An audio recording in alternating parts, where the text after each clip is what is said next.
A very good morning to my dear students. How are you? I hope you all are fine. Today we are going to start class 12th topic capitalization method. Students, हम अपना second chapter शुरू हमने continue कर रखा है, जिसमें हम average profit कर चुके हैं, सुपर प्रॉफिट कर चुके हैं.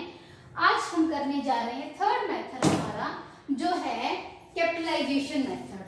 ओके बच्चे, हमने एवरेज में देखा था. सबसे पहले हम एवरेज प्रॉफिट निकालते थे, उसके बाद गुडविल निकालते थे. गुडविल का हमारा वहां पे फॉर्मूला क्या होता था? Average profit into number of year purchase. हमने सुपर प्रॉफिट निकाला. सुपर प्रॉफिट निकालने के लिए हमारे पास एवरेज प्रॉफिट होना चाहिए, हमारे पास नॉर्मल प्रॉफिट होना चाहिए, सुपर प्रॉफिट होना चाहिए, लास्ट में हमारी गुडविल थी. एवरेज प्रॉफिट सेम आप जितने ईयर्स का आपको प्रॉफिट दे रखा था सबको कैलकुलेट कर लेते थे और नंबर ऑफ ईयर से डिवाइड कर देते थे. हमने सेकेंड अपना सुपर प्रॉफिट में निकाला था नॉर्मल प्रॉफिट. नॉर्मल प्रॉफिट का हमारा फॉर्मूला क्या था? Capital employed into normal rate of return divide by 100. उसके बाद सुपर प्रॉफिट निकाला था. सुपर का क्या था? SP minus NP. Super profit का क्या था? Average profit minus normal profit. और लास्ट में गुडविल हमने कैलकुलेट की थी कैसे? Super profit into number of year purchase. तो स्टूडेंट्स, आज हम कैपिटलाइजेशन मेथड करने जा रहे हैं. ये भी हमारा टू मेथड से निकल सकता है. फर्स्ट क्या? Bye capitalisation. बाय कैपिटलाइजिंग क्या है ये? कैपिटलाइजिंग द एवरेज प्रॉफिट, या फिर by capitalizing the super profit, या एवरेज से या सुपर से. ओके, तो फर्स्ट हम देखेंगे by capitalization the average profit. तो स्टूडेंट, सेम हमें इसके लिए सबसे पहले एवरेज प्रॉफिट चाहिए. एवरेज प्रॉफिट वही जो आप पहले एवरेज प्रॉफिट में और सुपर प्रॉफिट में करते आए हो, उसी तरीके से आपको एवरेज प्रॉफिट निकालना होगा. जितने भी ईयर्स का आपको प्रॉफिट दे रखा है सबको क्या करोगे? प्लस, अगर लॉस है तो माइनस, डिवाइड कर दोगे जितने ईयर्स का आपको दे रखा है.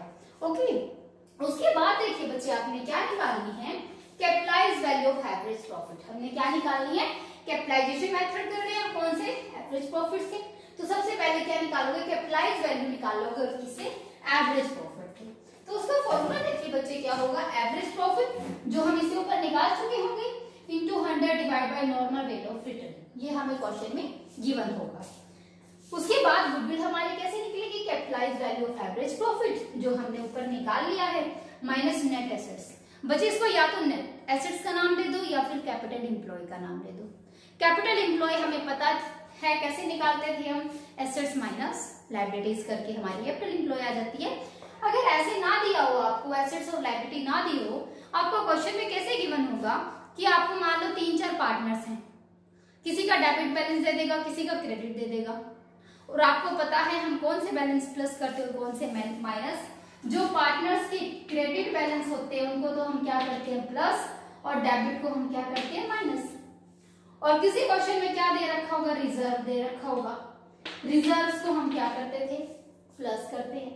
ओके, और कोई, ठीक है बच्चे, ऐसे हमारी क्या निकल जाएगी? Capital employ. क्या निकलेगी? Capital employ. और क्या होगा? ये करने के बाद, प्लस और माइनस करने के बाद, अगर किसी पार्टनर को आपने सैलरी देनी है तो वो सैलरी क्योंकि लायबिलिटीज होगी, तो लायबिलिटी माइनस कर दीजिए, वो हमारी क्या आ जाएगी? Capital employ. ये मैंने आपको उस केस में बताया. अगर किसी केस में आपको डायरेक्ट हमें कैपिटल एम्प्लॉय ना दी हो, एसेट्स और लायबिलिटीज के नाम से कोई भी कैपिटल ना दी हो, तो आप क्या करोगे? सभी पार्टनर्स की कैपिटल के बैलेंस को प्लस कर दोगे. कोई रिजर्व दे रखा है उसको प्लस कर दोगे, कोई प्रॉफिट दे रखा है उसको. अगर किसी पार्टनर का कैपिटल डेबिट बैलेंस दे रखा है उसको माइनस कर दोगे. ओके, ये निकल जाएगी कैपिटल एम्प्लॉय. तो बच्चे, हम एक सम करते हैं. इस सम में क्या है? एवरेज प्रॉफिट आपको दे रखा है 72,000. नॉर्मल रेट ऑफ रिटर्न है 10%. एसेट्स है आपकी 9,70,000. लायबिलिटीज है 4 लाख. तो आपको निकालना है by capitalizing the average profit. तो सबसे पहले हमें क्या चाहिए बच्चे? Capitalize value of average profit. क्या चाहिए हमें? Capitalize value of average profit. हमने फॉर्मूला देखा था, क्या था? AP into 100. तो देखिए बच्चे, एपी कितना है? एपी है 72,000. ठीक है, into 100 divide by normal rate of return. Normal rate of return हमारी है 10%. अगर हम करेंगे तो हमारी कितनी आएगी? 7,20,000. ये हमारी क्या आ गई है, capitalised value of average profit. अब हमने बच्चे क्या निकालनी है, कैपिटल एम्प्लॉय निकालनी है। क्या निकालनी है, कैपिटल एम्प्लॉय, क्योंकि हमें सीधा डायरेक्ट गिवन नहीं है, या तो कैपिटल एम्प्लॉय बोल दो या फिर नेट एसेट्स बोल दो। ठीक है, अब आप बोलोगे कि मैम आपने किताब में इसका फॉर्मूला लिखा ही नहीं था। बच्चे ये चीजें हम पहले कर चुके हैं, और मैंने ये इसलिए लिखा क्योंकि हमें डायरेक्ट कैपिटल एम्प्लॉय नहीं दी गई है, और मैंने बताया था अगर डायरेक्ट ना दी हो तो क्या करना है, एसेट्स माइनस लायबिलिटीज। तो एसेट्स हमारी बच्चे कितनी है, 9,70,000। ठीक है, और लायबिलिटीज बच्चे हमारी है 4 लाख। तो अगर आप कितना माइनस करोगे, 9 लाख में से 4 लाख माइनस करोगे तो हमारी कैपिटल एम्प्लॉय या फिर नेट एसेट्स कितनी आ जाती है, 5,70,000। कितनी आ जाती है, 5,70,000।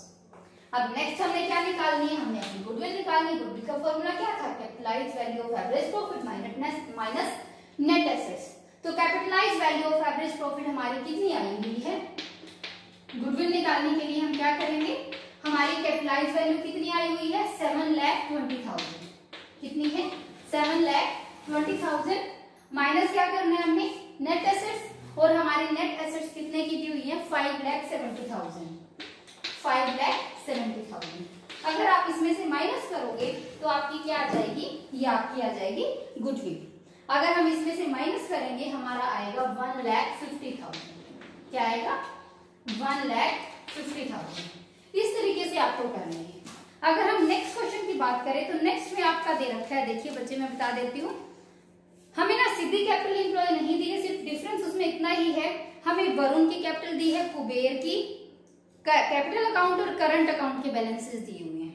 तो इस क्वेश्चन में हमें गिवन क्या है, मैं यहां से इसको रब कर देती हूँ। ठीक है,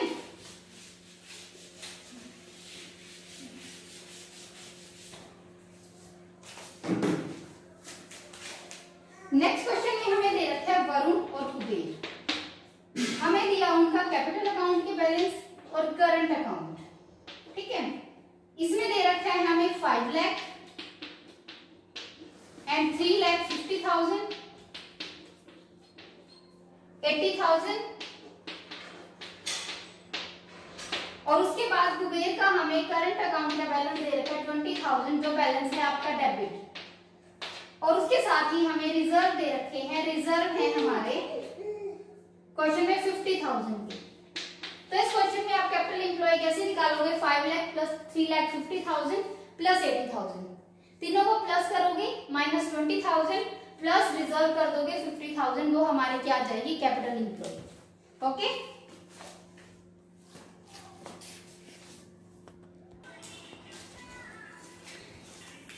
by capitalizing the average profit हम डिस्कस कर चुके हैं। सेकंड है हमारा by capitalizing the super profit.